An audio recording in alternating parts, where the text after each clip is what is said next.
Welcome to Bo Eminent Channel. History remembers heroes with statues, songs, and stories, but behind every act of courage lies something more primal, more invisible. The firing of neurons, the clash between fear and empathy deep inside the human brain. Neuroscience, in recent years, has begun to uncover how ordinary people become extraordinary in moments of crisis, revealing that heroism is not just moral or social, it's biological. When danger strikes, most brains react with a surge of fear. The amygdala, a small almond-shaped structure deep in the brain, sounds the alarm.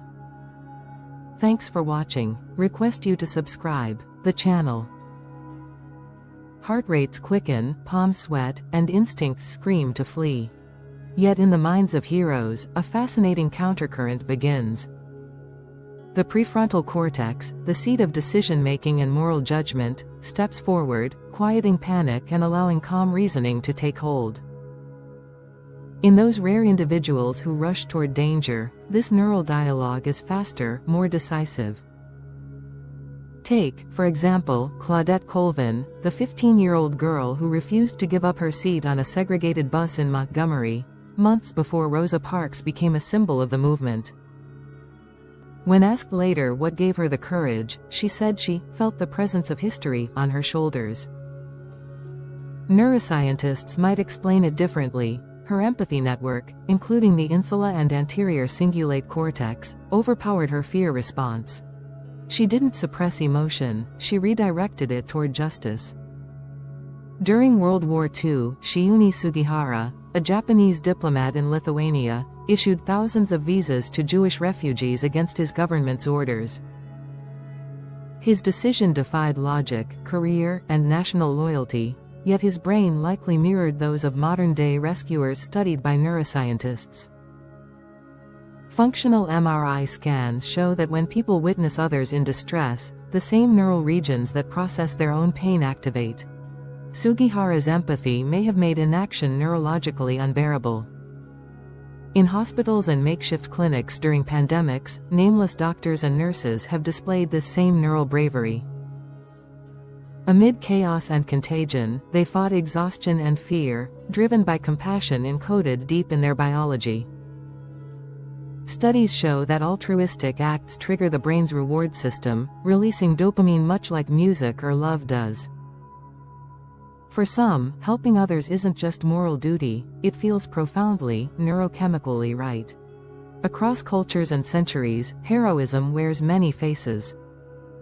In collectivist societies, courage often takes the form of self-sacrifice for the group. In individualist ones, it manifests as defiance in the face of injustice. Yet beneath these differences, the same neural choreography plays out. Empathy sparking action, moral reasoning taming fear, and the brain's reward circuits reinforcing the act as meaningful. The biology of heroism is, in a way, the biology of our shared humanity. The neuroscience of heroism in untold history.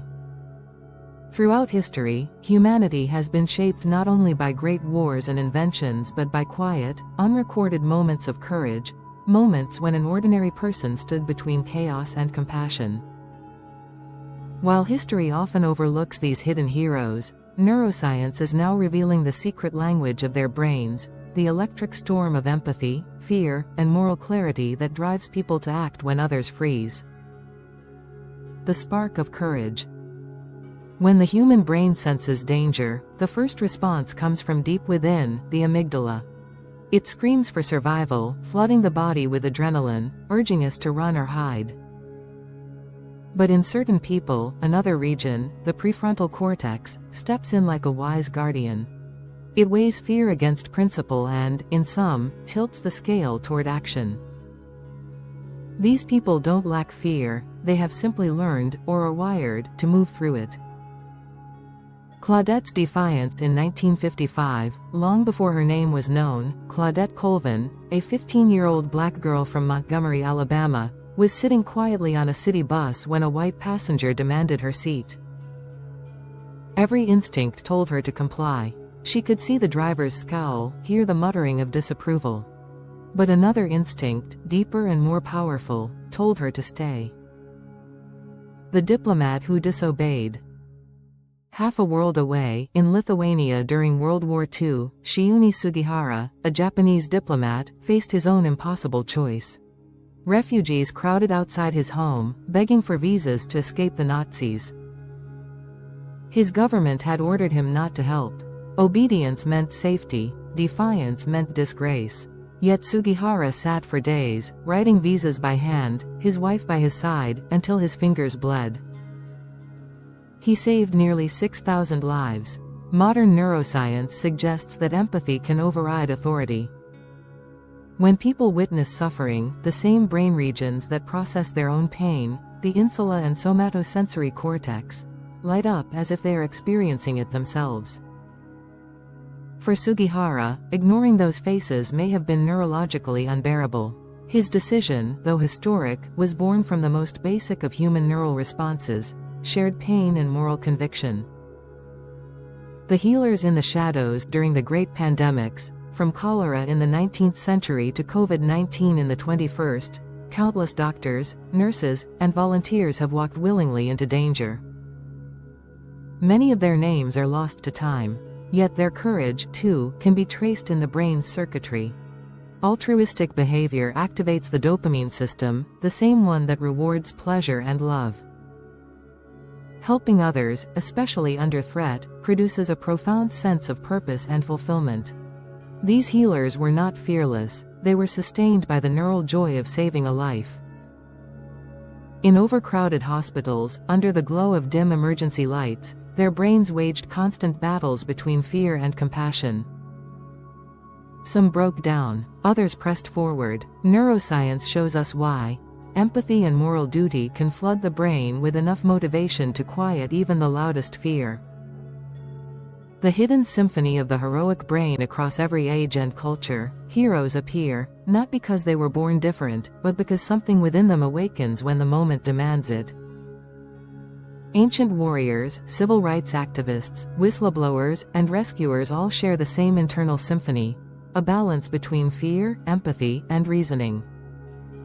It's the same pattern seen in brain scans of people who risk their lives for others, a unique harmony where emotion and morality merge. It reminds us that courage is not the absence of fear, but the mastery of it, guided by empathy and moral truth. The brain remembers their courage. And perhaps, within each of us, the same neural spark lies waiting, for the moment when empathy outweighs fear, and an ordinary person steps into the light of the extraordinary.